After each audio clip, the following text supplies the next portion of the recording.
नमस्कार दोस्तों, स्वागत है आपका हिंदी लहर में। मैं आशा करती हूँ आप सभी अच्छे होंगे, स्वस्थ होंगे। तो आज की क्लास स्टार्ट करने से पहले मैं आपको बता दूँ कि हम कक्षा 6 की जियोग्राफी पढ़ रहे थे और लास्ट क्लास में हमने solar system first chapter complete किया था। तो इसी श्रृंखला में आगे बढ़ते हुए आज हम जो हमारा नेक्स्ट चैप्टर है वो है ग्लोब। नेक्स्ट चैप्टर ग्लोब, अक्षांश एवं देशांतर। ठीक है, लैटिट्यूड एंड लॉन्गिट्यूड्स। तो देखिए यहाँ पर पढ़ते हैं, ग्लोब हमें पृथ्वी का सही आकार और रूप में एक वास्तविक प्रतिरूप देता है।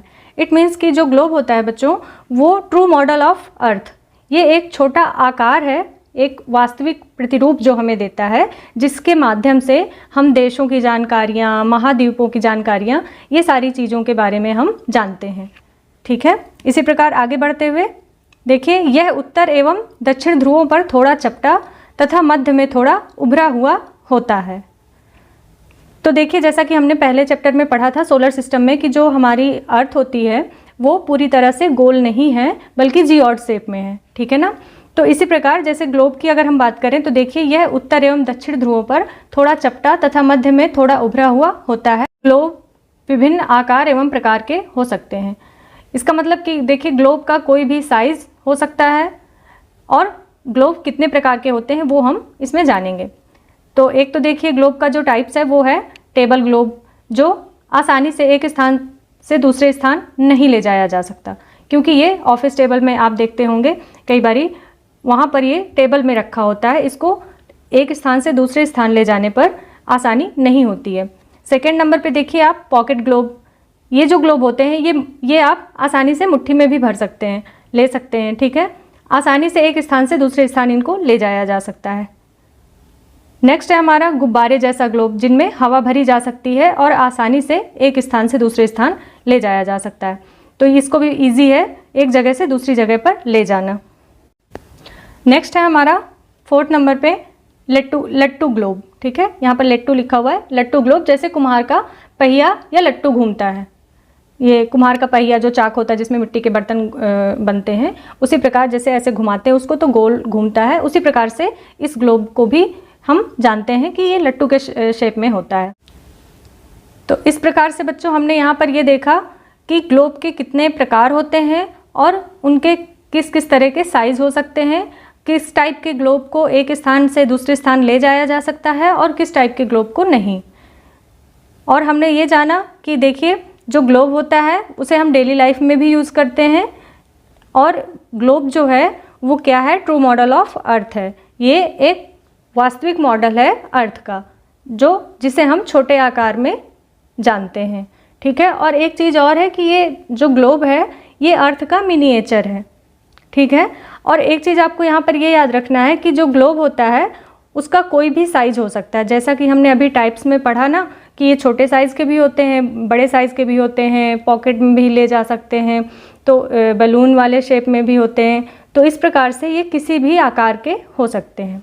अब हम आगे बढ़ते हैं तो देखिए, यहाँ पर ग्लोब पर देशों, महाद्वीपों तथा महासागरों को उनके सही आकार में दिखाया जाता है। जैसा कि मैंने अभी स्टार्टिंग में ही आपको बताया था कि जो ग्लोब से हमें मदद मिलती है, बेसिकली ग्लोब का जो काम है, ग्लोब को इसलिए बनाया गया ताकि हम उससे देशों की, महाद्वीपों की, महासागरों की, इन सारी चीज़ों की हम एग्जैक्ट जानकारी अच्छे से पा सकें। किसी स्थान की स्थिति को कैसे बताया जाए तो उसके लिए हमें कुछ बिंदुओं एवं रेखाओं की आवश्यकता होती है। तो इस प्रकार से अगर हम ग्लोब में देखें तो देखिए, एक सुई ग्लोब में चुभी हुई अवस्था में स्थित होती है जिसे अक्ष कहा जाता है, यानी जिसे एक्सिस कहते हैं। अभी जो हमने पढ़ा कि ग्लोब में एक सुई होती है, वो चुभी हुई अवस्था में होती है जिसे अक्ष कहते हैं या एक्सिस कहते हैं। वो यहाँ पर देखिए आप पिक्चर के माध्यम से, वो सुई है ये। ठीक है, ये यहाँ पर इसके सेंटर में है और यहाँ से लेकर ये आपको उसके नेक्स्ट साइड में भी देखने को मिलती है। मतलब आप ऊपरी हिस्से में देखिए और यहाँ से इधर ये निचले हिस्से में। ठीक है, इसे हम एक्सिस कहते हैं। अब नेक्स्ट पॉइंट देखते हैं। ग्लोब पर वे दो बिंदु जिनसे होकर सुई गुजरती है, उत्तर तथा दक्षिण ध्रुव कहते हैं। अब यहाँ पर आप अगर ग्लोब की पिक्चर को देखेंगे तो ध्यान से देखिए, ये दो बिंदु, एक ये पॉइंट और एक ये पॉइंट, ये जो अप साइड होता है ये उत्तर होता है और ये दक्षिण होता है, ठीक है। तो इसे हम नॉर्थ और साउथ, ठीक है। ग्लोब को इस सुई के चारों ओर पृथ्वी की भांति पश्चिम से पूर्व की ओर घुमाया जा सकता है। जिस प्रकार हमारी पृथ्वी पश्चिम से पूर्व की ओर घूमती है, उसी प्रकार ग्लोब को इस सुई के चारों ओर पृथ्वी की भांति घुमाया जा सकता है। अब देखिए यहाँ पर यह अपने अक्ष पर चारों ओर घूमती है, जो एक काल्पनिक रेखा है। ये जो होती है बच्चों, ये एक इमेजिनरी लाइन होती है, पर ये अपने अक्ष के चारों ओर घूमती है। एक अन्य काल्पनिक रेखा भी ग्लोब को दो बराबर भागों में बांटती है। इसके बारे में हम अभी आगे पढ़ेंगे, जिसे विषुवत रेखा कहते हैं, ठीक है, यानी इक्वेटर बोलते हैं उसे। ये जो हमारा ग्लोब है, इसको ये 2 पार्ट्स में डिवाइड कर देती है इक्वल। अभी हमने बात की कि ग्लोब को जो 2 पार्ट में डिवाइड करती है वो विषुवत रेखा होती है, जो सेंटर में होती है, केंद्र में होती है। इसे इक्वेटर भी बोलते हैं। अब देखिए, अगर हम विषुवत वृत्त की बात करें यहाँ पर, तो पृथ्वी के उत्तर और दक्षिण, यानी अपर वाला ये जो हिस्सा है ये उत्तर है और ये वाला पार्ट निचला हिस्सा ये दक्षिण है। तो ये 2 बराबर भागों में, यह वृत्त पृथ्वी को 2 बराबर भागों में बांटता है, उत्तरी गोलार्ध और दक्षिणी गोलार्ध, यानी कि नॉर्दर्न हेमिस्फेयर और साउदर्न हेमिस्फेयर, ठीक है। इस प्रकार ये 2 पार्ट्स में इक्वल डिवाइड करता है। अब जो ये, अगर हम सर्कल की पूरे बात करें, तो ये जो वृत्त होता है ये 360 डिग्री का होता है, ठीक है बच्चों। तो 360 डिग्री का कैसे होता है, अब आप ये समझिए, पृथ्वी पर 4 दिशाओं के द्वारा ही हम सही स्थिति का पता करते हैं। तो ये जो आपको यहाँ पर अपर साइड में दिख रही है, ये हमारी होती है नॉर्थ, और उसी के नीचे इधर ये होती है साउथ। इधर हमारा होता है ईस्ट और इधर होता है वेस्ट, ठीक है। इस तरह से जो इसकी ईच दिशा है, मतलब एक साइड का एरिया जो है ये 90 डिग्री का हो गया। तो जब एक साइड के एरिया को हम 90 डिग्री मानते हैं, तो ये जब हम चार में इसको डिवाइड करेंगे, जैसे देखिए यहाँ पर है कि इसका 1/4 भाग अगर हम निकालेंगे 90 डिग्री आएगा, यानी एक साइड का हिस्सा। अब अगर 90 डिग्री को हम 4th में करेंगे तो 9 4 जा 36, तो ये हमारा जब टोटल आएगा तो ये 360 डिग्री आ जाएगा। आई होप आप लोगों को ये क्लियर हो गया होगा। तो देखिए यहाँ पर सामने लिखा भी है, आप देख सकते हैं कि 90 डिग्री उत्तर और 90 डिग्री दक्षिण। तो इस प्रकार 90 डिग्री 180। फिलहाल मैंने ये जो अभी आपको एक्सप्लेन किया ये 360 डिग्री का था, बट यहाँ पर अगर विषुवत वृत्त की हम बात करें तो ये सिर्फ 2 पार्ट में देखें तो ये 90 डिग्री हम दक्षिण और 90 डिग्री उत्तर, हम अभी इसकी बात कर रहे हैं। तो इक्वल इन दोनों का अगर हम टोटल करें तो हो जाएगा 180 डिग्री, ठीक है बच्चों। अब देखिए यहाँ पर देखते हैं, बात करते हैं कि अक्षांश है क्या। तो जो लैटिट्यूड्स हैं वो पृथ्वी पर पूर्व पश्चिम दिशा में खींची गई काल्पनिक रेखाएं हैं, जो विषुवत वृत्त के समानांतर होती हैं। इन्हें समानांतर वृत्त भी कहते हैं। तो जो लैटिट्यूड्स होती हैं वो पृथ्वी पर पूर्व से पश्चिम दिशा में खींची गई लाइन, ये देखिए, ये इस प्रकार यहाँ से इधर की ओर, ठीक है, लाइनें होती हैं जो एक इमेजिनरी लाइन होती हैं, फिक्स नहीं होती हैं, और ये जो हमारा विषुवत वृत्त के समानांतर होती हैं। तो इसे समानांतर वृत्त भी कहते हैं, ये मतलब पैरेलल में होती हैं, ठीक है। ये देखिए इस प्रकार से, यहाँ पर आपको ज़्यादा अच्छे से क्लियर हो जाएगा। ये इस प्रकार से लाइनें होती हैं।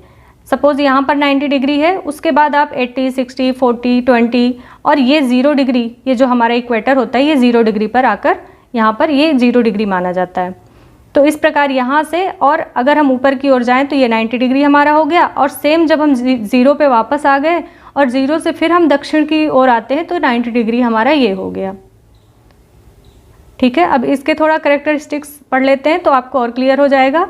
तो देखिए जो इसकी मुख्य विशेषताएं हैं, ये रेखाएं पूर्व पश्चिम दिशा में पृथ्वी पर खींची जाती हैं, पूर्व से पश्चिम की ओर। ये है आपकी पूर्व दिशा और ये है पश्चिम दिशा, ठीक है। अब देखिए इनकी लंबाई विषुवत वृत्त यानी 0 अक्षांश, 0 अक्षांश हमारा ये रहा जो इक्वेटर है, इस पर सबसे अधिक लगभग 40,000 75 किलोमीटर होती है, क्योंकि जब हम सेंटर में आते हैं तो यहाँ का जो एरिया है वो सबसे ज़्यादा होता है, तो इसलिए यहाँ पर 40,075 किलोमीटर है ये। और उसके बाद देखिए आप जितना ऊपर जाते जाएंगे आपको लाइनें छोटी होती चली जाएंगी। तो इस प्रकार जो ये सेंटर वाला पार्ट है ये सबसे ज़्यादा माना जाता है। उत्तर की ओर जाने पर अक्षांश 0 डिग्री से 90 डिग्री उत्तर तक होते हैं, वही सेम अभी जो हमने बात की। विषुवत वृत्त 0 अक्षांश का होता है, ठीक है, वही इक्वेटर 0 अक्षांश। कुल 180 अक्षांश होते हैं। अगर हम सिर्फ उत्तर और दक्षिण की बात करें तो ये इतना एरिया हमारा ये 180 डिग्री हो गया। अब अक्षांश हमेशा समानांतर होते हैं और एक दूसरे को नहीं काटते, जैसा कि हमने बात की कि ये पैरेलल में होते हैं और ये एक दूसरे को क्रॉस नहीं करते। आई होप यहाँ तक आप लोगों को क्लियर है। देखिए आगे बढ़ते हैं। तो देखिए बच्चों, पहले हमने बात की ग्लोब की, फिर इक्वेटर की, अभी हम लैटिट्यूड्स की बात करेंगे और यहाँ पर समझेंगे कि लैटिट्यूड्स है क्या। तो देखिए अक्षांश को दर्शाने वाली रेखाओं को अक्षांश रेखाएं कहते हैं, ठीक है। ये काल्पनिक रेखाएं पूर्व पश्चिम दिशा में खींची जाती हैं, जैसा कि हम बात कर चुके हैं। जो विषुवत वृत्त के समानांतर होती हैं, ये पैरेलल में होती हैं। ये पृथ्वी को उत्तरी और दक्षिणी गोलार्ध में बांटती हैं, ये भी हमने पढ़ लिया। तो पृथ्वी पर खींची गई सभी समानांतर रेखाएं अक्षांश कहलाती हैं। आई होप ये क्लियर हो गया आपको, ठीक है। अब यहाँ पर देखिए एग्जाम्पल के लिए आपको अपने स्थान से ध्रुव तारे का कोण माप कर आप अपने स्थान का अक्षांश जान सकते हैं। आपने पढ़ा होगा एनसीईआरटी में, अगर तो चैप्टर में डिटेल में है कि पहले के समय में लोग तारों से स्थिति का पता लगा लेते थे, टाइम का पता लगा लेते थे, समय की जानकारी कर लेते थे। तो ये उसी का एक उदाहरण है कि अगर आप चाहें तो ध्रुव तारे के माध्यम से आप जान सकते हैं कि आप जिस स्थान पर हैं वहाँ का अक्षांश यानी लैटिट्यूड्स कितना है, ठीक है। अब देखिए यहाँ पर विषुवत वृत्त की बात करें तो सेम वही बातें हैं। 0 अक्षांश की रेखा होती है जिसे इक्वेटर बोलते हैं। ये पृथ्वी के ठीक मध्य से होकर गुजरती है, जैसा कि सेंटर में थी। ये देखिए आप सामने पिक्चर में देख सकते हैं, 0 डिग्री पर है और ये एकदम सेंटर से होती है ये लाइन, ठीक है। अब विषुवत वृत्त को उत्तरी एवं दक्षिणी गोलार्धों में बांटती है। यह पृथ्वी को उत्तरी एवं दक्षिणी गोलार्धों में बांटती है। ये उत्तरी गोलार्ध और ये दक्षिणी गोलार्ध, यानी नॉर्दर्न हेमिस्फेयर और साउदर्न हेमिस्फेयर, ठीक है। विषुवत वृत्त के उत्तर की ओर के अक्षांश उत्तरी अक्षांश कहलाते हैं और दक्षिण के दक्षिणी अक्षांश, जिनको हम एन का साइन और इधर देखिए एस का साइन आपको दिख रहा होगा, इसके माध्यम से हम इन्हें शो करते हैं। अब देखिए अक्षांश की माप, तो अक्षांश की माप 0 डिग्री से में की जाती है, जैसा कि हमने विषुवत वृत्त में देखा कि इसको 0 डिग्री से ही हम जानते हैं। तो ये 0 डिग्री से लेकर उत्तर ध्रुव 90 डिग्री यानी उत्तर, सेम वही बातें हैं, बस दूसरे तरीके से थोड़ा यहाँ पर लिखा हुआ है।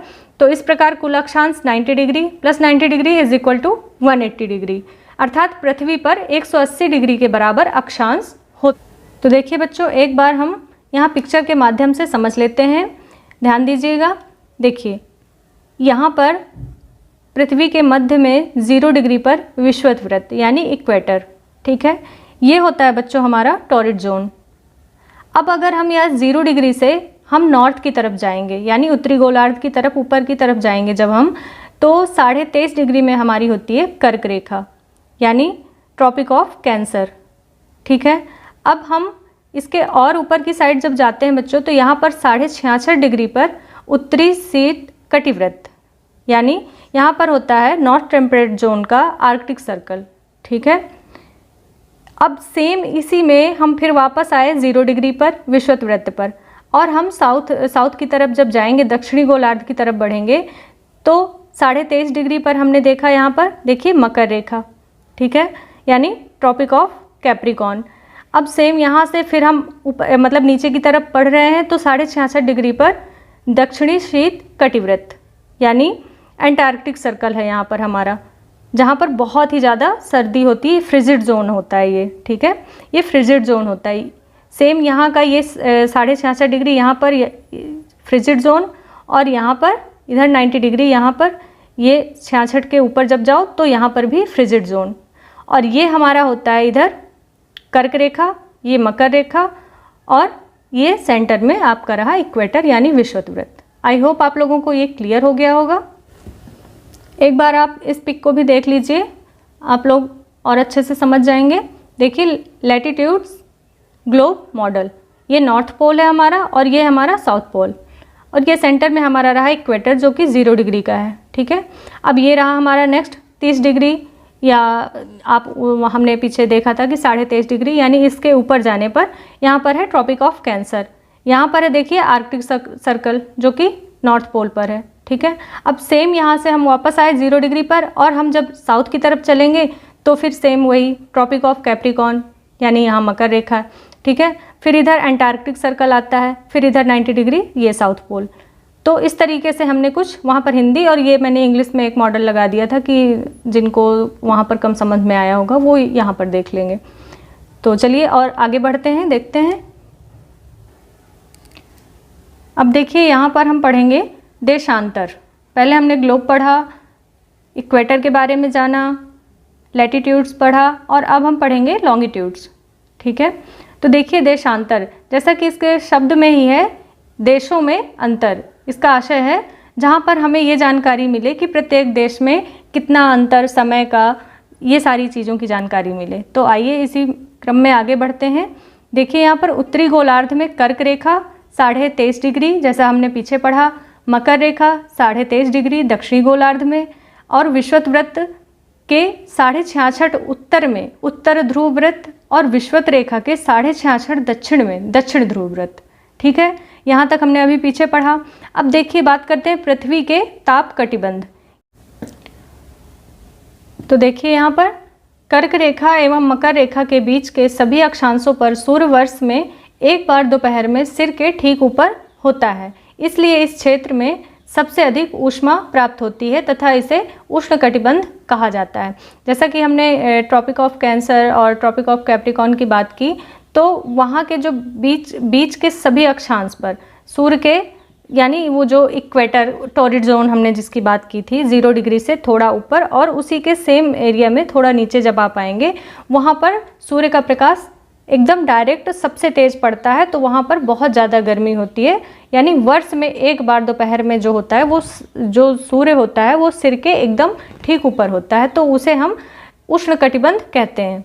अब नेक्स्ट देखिए, कर्क रेखा तथा मकर रेखा के बाहर किसी भी अक्षांश पर दोपहर का सूर्य कभी भी सिर के ऊपर नहीं होता। ध्रुव की तरफ जाने की दिशा जितनी होती जाती है, इस प्रकार उत्तरी गोलार्ध में कर्क रेखा एवं उत्तर ध्रुव वृत्त तथा दक्षिणी गोलार्ध में मकर रेखा एवं दक्षिणी ध्रुव वृत्त के बीच वाले क्षेत्र का तापमान मध्यम रहता है, इसलिए इन्हें शीतोष्ण कटिबंध कहा जाता है। ये बात कर रहे हैं हम देखिए ऊपर नॉर्थ और साउथ की तरफ की, जहाँ की कर्क रेखा और मकर रेखा से जब हम बाहर की तरफ थोड़ा जाते हैं तो वहाँ पर देखिए ये शीतोष्ण कटिबंध से यहाँ पर मतलब है कि यहाँ पर पहली बात तो सन की रोशनी जो है वो डायरेक्ट नहीं पड़ती। ठीक है, ध्रुव की तरफ जाने की तरफ दिशा जितनी होती जाती है, उसी प्रकार उत्तरी गोलार्ध में कर्क रेखा भी मकर रेखा तथा दक्षिण के बीच में तापमान मध्यम रहता है, तो वहाँ पर सर्दी भी होती है और वहाँ पर गर्मी भी होती है। वहाँ पर इस प्रकार उष्ण कटिबंध नहीं होता क्योंकि वहाँ पर बहुत ज़्यादा गर्मी नहीं होती, सर्दी भी हो जाती है और गर्मी भी हो जाती है। तो और अगर हम बात करें देखिए उत्तरी गोलार्ध में जब उत्तर ध्रुव वृत्त एवं दक्षिणी गोलार्ध में मतलब नॉर्थ की तरफ आप जाएंगे और साउथ की तरफ, तो जब दोनों वहाँ 90 डिग्री 66.5 से ऊपर जब आप पहुँचेंगे तो उस दक्षिणी ध्रुव के बीच के क्षेत्र में ठंड बहुत होती है, क्योंकि वहाँ सूर्य क्षितिज के ऊपर नहीं आ पाता, वहाँ तक सूर्य पहुँच ही नहीं पाता, इसलिए ये शीत कटिबंध कहलाती है। तो वहाँ पर बहुत ज़्यादा ठंड होती है तो उसे शीत कटिबंध कहते हैं, वहाँ पर गर्मी होती ही नहीं है। इस प्रकार हमने यहाँ पर लॉन्गिट्यूड्स के बेस पे यहाँ पर देखिए कर्क रेखा, मकर रेखा, इन सभी को ध्यान में रखते हुए 3 भागों में बांटा गया है, उष्ण कटिबंध, शीतोष्ण कटिबंध और शीत कटिबंध। इसी के अनुसार हमें मौसम और तापमान की जानकारी मिलती है। जैसा कि देखिए यहाँ पर एग्जाम्पल के तौर पे दिखाया गया है कि अगर हम बात करें यहाँ पर उष्ण कटिबंध की, जैसा कि वहाँ पर ज़्यादा गर्मी होती है, सन डायरेक्ट सिर पर आ जाता है, तो अगर देखिए आप डायरेक्ट टॉर्च मारेंगे, यहाँ पर रोशनी पड़ रही है सामने, तो रोशनी पूरी एक जगह पर जाकर दिख रही है हमको, ये देखिए सामने। अगर आप वहीं पर थोड़ा स्लैंटिंग वे में जाकर साइड में हो गया या थोड़ा सा तिरछा हो गया, तब आप प्रकाश वहाँ पर डालेंगे तो देखिए वहाँ पर क्या हो रहा है, प्रकाश पूरे में एक जैसा नहीं है, कहीं पर थोड़ा कम है और कहीं पर थोड़ा ज़्यादा है, यानी वो फैल गया, विड्थ में हो गया। तो इस प्रकार उदाहरण के जरिए यहाँ पर थोड़ा सा समझाया गया है। अब देखिए जैसे देशांतर क्या है, हमने बात की थी ना देशांतर, जैसा कि शब्द में ही है कि देशों में अंतर, बट यहाँ पर हम थोड़ा सा पढ़ लेते हैं। किसी स्थान की स्थिति को बताने के लिए उस स्थान के अक्षांश के अतिरिक्त कुछ और जानकारियों की आवश्यकता भी होती है, जैसे कि प्रशांत महासागर में स्थित द्वीप समूह, द्वीप एवं हिंद महासागर में स्थित मॉरिशस द्वीप एक ही अक्षांश पर यानी 20 डिग्री उत्तर पर स्थित हैं। उनकी सही स्थिति जानने के लिए यह पता करना कि उत्तर ध्रुव को दक्षिण ध्रुव से जोड़ने वाली जो संदर्भ रेखा है, रेखा से पूर्व या पश्चिम की ओर इन स्थान की दूरी कितनी है। बेसिकली यहाँ पर आप एक स्थान से दूसरे स्थान पर, सपोज कि नॉर्थ में ही कोई 2 जगह हैं या साउथ में ही कोई 2 जगह हैं, बट एक स्थान से दूसरे स्थान की हमें दूरी निकालनी है, तो वो हम कैसे निकालेंगे, तो वहीं पर हमें लॉन्गिट्यूड्स की ज़रूरत पड़ती है और इसी के ज़रिए हम वो सही वहाँ पर जगह की स्थिति का पता लगा सकते हैं, दूरी का। ठीक है बच्चों, आई होप यहाँ तक क्लियर हो गया।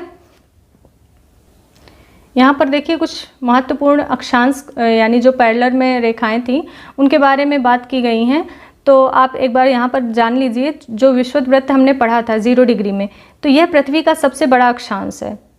यह ठीक मध्य से गुजरता है और 0 अक्षांश पर होता है। और कर्क रेखा, ठीक है, इसको हमने अभी पढ़ा था कि 23.5 डिग्री उत्तर में जो है, यह उत्तर का सबसे बड़ा अक्षांश है। यह भारत, मिस्र और सऊदी अरब, मैक्सिको और अन्य देशों से होकर गुजरती है। ये इनके ज़रिए यहाँ पर अभी हम ये पढ़ रहे हैं कि कौन कौन सी रेखा किन किन देशों के ज़रिए होकर गुजरती है। ठीक है, अभी अगर हम बात करें मकर रेखा की, जो कि हमने साउथ में पढ़ा था 23.5 डिग्री में, ट्रॉपिक ऑफ कैप्रिकॉर्न, तो वहाँ पर देखिए यह दक्षिण का सबसे बड़ा अक्षांश है। यह ब्राज़ील, दक्षिण अफ्रीका, ऑस्ट्रेलिया आदि देशों से होकर गुजरती है। अब देखिए उत्तरी शीतकटिबंध, वो 66.5 डिग्री पर जो हमने पढ़ा था, तो यह सबसे छोटा अक्षांश है, क्योंकि वो सबसे ऊपरी पार्ट हो गया ना, तो वो सबसे कम हो गया था वहाँ पर, और यह ध्रुवीय क्षेत्र की शुरुआत बताता है।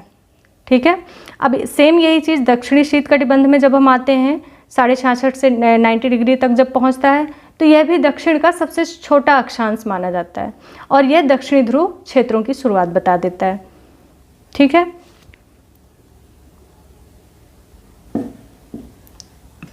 अब देखिए बच्चों यहाँ पर देशांतर और समय यानी लॉन्जिट्यूड्स और टाइम। अब देखिए आप देशांतर और समय को मापने का सबसे अच्छा साधन घड़ी, चंद्रमा एवं ग्रहों की गति है। ठीक है, सूर्योदय एवं सूर्यास्त प्रतिदिन होता है, अतः स्वाभाविक ही है कि यह पूरे विश्व में समय निर्धारण का सबसे अच्छा साधन है। स्थानीय समय का अनुमान सूर्य के द्वारा बनने वाली परछाई से लगाया जा सकता है, जो दोपहर में सबसे छोटी और सूर्योदय तथा सूर्यास्त के समय सबसे लंबी होती है। आप कभी नोटिस करिएगा, जब दोपहर होती है ना, उस समय जो आपकी परछाई होती है वो छोटी होती है, और जब आप शाम वाम में कभी सैर कर रहे होंगे या कभी ध्यान दीजिएगा, नोटिस कीजिएगा, उस समय आपकी परछाई लंबी दिखती है। तो ये कुछ ऐसी चीज़ें हैं जहाँ पर हम पहले अनुमान द्वारा पता लगाते थे, तब एग्जैक्ट टाइम के लिए घड़ी की इतनी सुविधा नहीं थी, जैसा कि आज इतना स्मार्ट वॉच का टाइम है, इस प्रकार नहीं था। बट काफ़ी कुछ चीज़ें हैं, जैसे घड़ी, चंद्रमा, ग्रहों की गति से हम ये सारी चीज़ों की जानकारी कर सकते थे। ग्रीनिच पर स्थित प्रमुख यामोत्तर रेखा यानी प्राइम मेरिडियन, ठीक है, सूर्य जिस समय आकाश के सबसे ऊंचे बिंदु पर होगा, उस समय यामोत्तर पर स्थिति सभी स्थानों पर दोपहर होगी। चूंकि पृथ्वी पश्चिम से पूर्व की ओर चक्कर लगाती है, अतः वे स्थान जो ग्रीनिच के पूर्व में हैं, उनका समय ग्रीनिच समय से आगे होगा, और जो पश्चिम में है उनका समय पीछे होगा।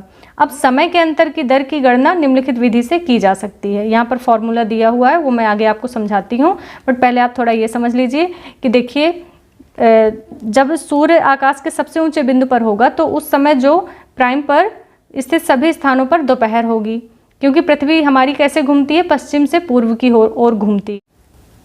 देखिए, वो स्थान जो ग्रीनिच के पूर्व में है, उनका समय ग्रीनिच समय से आगे होता है, और जो पश्चिम में है उनका पीछे होता है। अब इस ग्रीनिच को, ये जो प्राइम मेरिडियन हमने माना 0 डिग्री, अब अगर इसके आप इधर जाएंगे पश्चिम में, ठीक है, तो टाइम हमारा पीछे हो जाएगा, और इसके अगर हम पूर्व में जाएंगे तो टाइम हमारा आगे हो जाएगा। ये जो है हमारी लॉन्गिट्यूड्स हैं, ठीक है, लॉन्गिट्यूड्स हैं।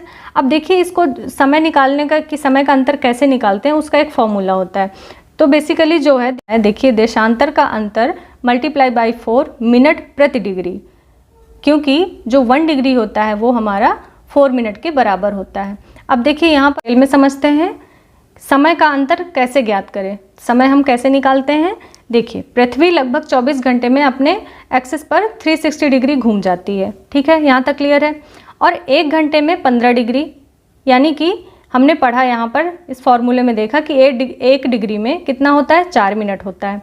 तो इस प्रकार अगर हम 15 डिग्री देखें तो हमारा 1 घंटा हो गया, 15 चौक 60, ठीक है। अब देखिए जब ग्रीनिच में दोपहर के 12 बजे हैं, तब ग्रीनिच से 15 डिग्री पूर्व में क्या समय होगा। तो देखिए ग्रीनिच में बजे हैं 12, और अगर हम पूर्व की तरफ जा रहे हैं तो टाइम हमारा बढ़ेगा, और अगर हम पीछे पश्चिम की तरफ जाएंगे तो टाइम हमारा पीछे होगा। और जब ग्रीनिच में 12 बजे हैं और हमसे पूछ रहा है कि 15 डिग्री पूर्व में क्या समय होगा, तो हम अगर 15 डिग्री का निकालेंगे तो 15 को जब हम मल्टीप्लाई करेंगे 4 से, क्योंकि 1 डिग्री है 4 मिनट के बराबर, तो 15 चौक 60 यानी 1 घंटा। तो हमारा जब इधर को समय जाएगा तो 1 घंटा आगे हो जाएगा। तो 12 बजे हैं ग्रीनिच में, और तो यहाँ पर क्या बजेगा, हमारा बज जाएगा दोपहर का 1 बजे। ये देखिए यहाँ पर 15 चौक 60, और ग्रीनिच में समय 1 घंटा आगे है, तो वहाँ का दोपहर का 1 बजे का समय होगा। अब इसी प्रकार देखिए अगर ग्रीनिच में 15 डिग्री, ग्रीनिच से 15 डिग्री पश्चिम का समय, अब हम मान लेते हैं ग्रीनिच से हमको 15 डिग्री पश्चिम की तरफ जाना है, ठीक है, समय से 1 घंटा पीछे होगा, यानी वहाँ सुबह के 11 बजे होंगे। सेम टाइम है, 12 यहाँ बजे हैं, और हम पूर्व की तरफ गए तो हमारे 1 बज गए, और इधर की पश्चिम की तरफ आए तो हमारा मॉर्निंग का 11 o'clock हो गया, ठीक है। नेक्स्ट एग्जाम्पल भी समझ लेते हैं। इसी प्रकार जब ग्रीनिच पर दोपहर के 12 बजे होंगे, उस समय 180 डिग्री पर मध्य रात्रि होगी। देखिए बहुत आसान है, आप पेन कॉपी ले लीजिए। देखिए ये 0 डिग्री ग्रीनिच, और यहाँ पर हमको बता रहे हैं कि 12 बजे होंगे दोपहर के, ठीक है, और 180 डिग्री पर मध्य रात्रि होगी। तो वो कैसे होगी वो देखिए आप, कि जब हमने यहाँ पर देखा कि 12 बजे हैं और 180 डिग्री का में मध्य रात्रि है। अब हम ये जानते हैं कि 1 डिग्री में 4 मिनट होता है, तो हम सबसे पहले इस 180 डिग्री को मिनट में कन्वर्ट करेंगे। तो देखिए 1 डिग्री में 4 मिनट, तो 180 डिग्री में आपको आ जाएंगे 720 मिनट। आप मल्टीप्लाई करके देख लीजिए, 720 मिनट जब आपको आ जाएंगे, अब इन मिनट को आप करेंगे घंटे में कन्वर्ट, क्योंकि हमको टाइम निकालना है, ठीक है। हम जब घंटे में कन्वर्ट करेंगे तो 720 को जब और हम ये जानते हैं कि 1 घंटा हमारा कितने मिनट का होता है, 60 मिनट का। तो 720 को आप 60 से डिवाइड करिए। जब आप 60 से डिवाइड करेंगे 720 को, तो आपके पास आंसर आ जाएगा 12, ठीक है। जब 12 आ जाएगा तो ये यहाँ पर लिखा है दोपहर के 12 बजे होंगे, और उसी समय 180 डिग्री पर, जब आप 180 डिग्री पर यहाँ पर यानी होंगे, तो आपके पास मध्य रात्रि होगी, यानी 12 बजे रात होगी। तो 12 घंटे का अंतर पड़ गया। तो आप देख सकते हैं कि यहाँ 12 बजे यहाँ के दोपहर है, और 180 डिग्री में जब हम हैं तो यहाँ पर हमारे रात्रि के 12 बजे हैं, ठीक है बच्चों। आई होप यहाँ तक क्लियर हो गया। नेक्स्ट देखते हैं। ये देखिए, ये सारी पीपीटी मैंने आपके एनसीईआरटी बुक से ही बनाई है, ये मैप भी उसी में मेंशन था। तो देखिए ध्यान से, ये हमारा विश्व के समय क्षेत्र का मैप है। ये रहा हमारा इंडिया, ठीक है, ये रहा हमारा इंडिया, और ये रही हमारी ग्रीनिच वाली वो 0 डिग्री की लाइन, ठीक है। और इधर हुई हमारी पूर्व की दिशा, और इधर हुई हमारी पश्चिम की दिशा। तो इस प्रकार जब हम पूर्व की तरफ जाते हैं तो टाइम प्लस में हो जाता है, और अगर पश्चिम की तरफ आते हैं तो टाइम हमारा माइनस में। तो देखिए, अगर बच्चों हम भारत के मानक समय की बात करें, यानी भारतीय मानक समय IST इंडियन स्टैंडर्ड टाइम की, तो भारत का मानक यामोत्तर 82 डिग्री 30 पूर्व में है, ठीक है, पूर्व है। ये इतना भारत का टाइम जो मानक टाइम है ये माना गया है, जो कि देखिए यह मिर्ज़ापुर उत्तर प्रदेश से होकर गुजरती है। अब देखिए हमारे देश में एक ही मानक समय है, जो कि जिसका जो पॉइंट है वो माना गया है यूपी के मिर्ज़ापुर के पास, वहाँ से होकर ये गुजरता है। अब अगर ग्रीनविच मानक समय जो है अगर हम उसकी बात करें तो देखिए ये 5 घंटे 30 मिनट आगे है हमसे, यहाँ से 5 घंटे 30 मिनट आगे है ग्रीनविच का मानक समय। ग्रीनविच जो लंदन में है, ठीक है, जहाँ से पूरे विश्व का टाइम जो हमने अभी पीछे पढ़ा था। पूरे देश में एक ही समय बनाए रखने के लिए इसे चुना गया। ये इंडिया की बात अगर हम करें तो पूरे देश में एक ही समय रहे, इसके लिए हमने ये भारतीय मानक समय बनाया IST, जो कि मिर्ज़ापुर उत्तर प्रदेश से होकर गुजरती है और जो समय 82°30 पूर्व में है, ठीक है। ये भारत का मानक समय माना गया है। देखिए सभी देशों के ना अपने मानक समय होते हैं और कई देश ऐसे भी हैं जहाँ पर एक से ज़्यादा मानक समय हैं, जैसे फ्रांस, रसिया, रूस, कई ऐसे हैं, ठीक है। अब देखिए अगर हम इंडिया की बात करें, थोड़ा हम भारतीय मानक समय की बात कर लेते हैं कि पूरे देश में एक ही समय बनाए रखने के लिए इसे चुना गया है।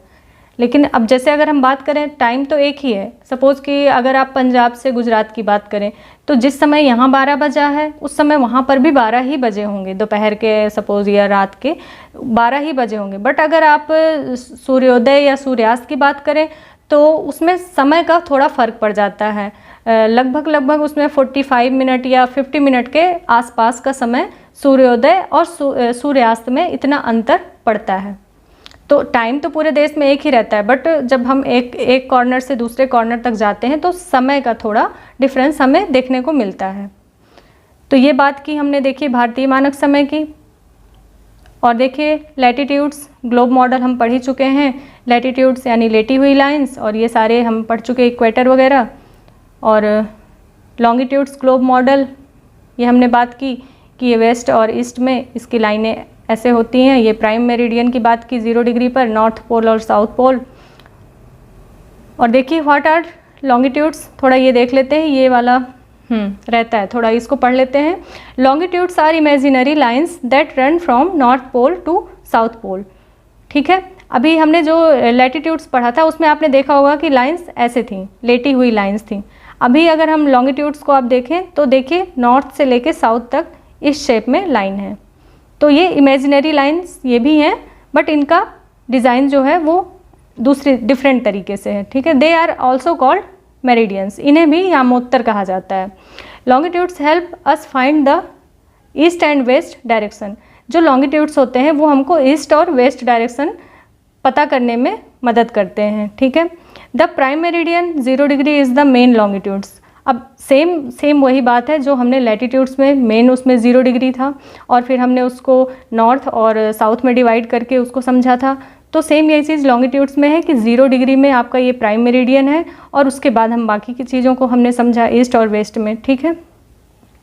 अब देखिए की पॉइंट्स है इसमें कुछ कि टोटल लॉन्गिट्यूड्स हमारे कितने हैं 360, क्योंकि 360 डिग्री में ही हमारी अर्थ घूमती है।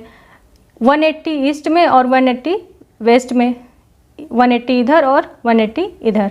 अब जो ईस्ट लॉन्गिट्यूड है इज़ 1 डिग्री अपार्ट, जैसा कि हमने पीछे बात की कि 1 डिग्री इज इक्वल टू कितने मिनट का है, 4 मिनट का है, ठीक है। Use to calculate time zones, वो हमने सोल्यूशन में देख लिया कि हम इसका टाइम कैसे निकालते हैं। तो आई होप बच्चों ये ग्लोब चैप्टर आप लोगों को समझ में आ गया होगा। तो अगर आपको मेरी वीडियो अच्छी लगी हो तो प्लीज़ लाइक कीजिए, सब्सक्राइब कीजिए और शेयर कीजिए। तो थैंक यू सो मच, मिलते हैं नेक्स्ट क्लास में, तब तक के लिए बाय बाय।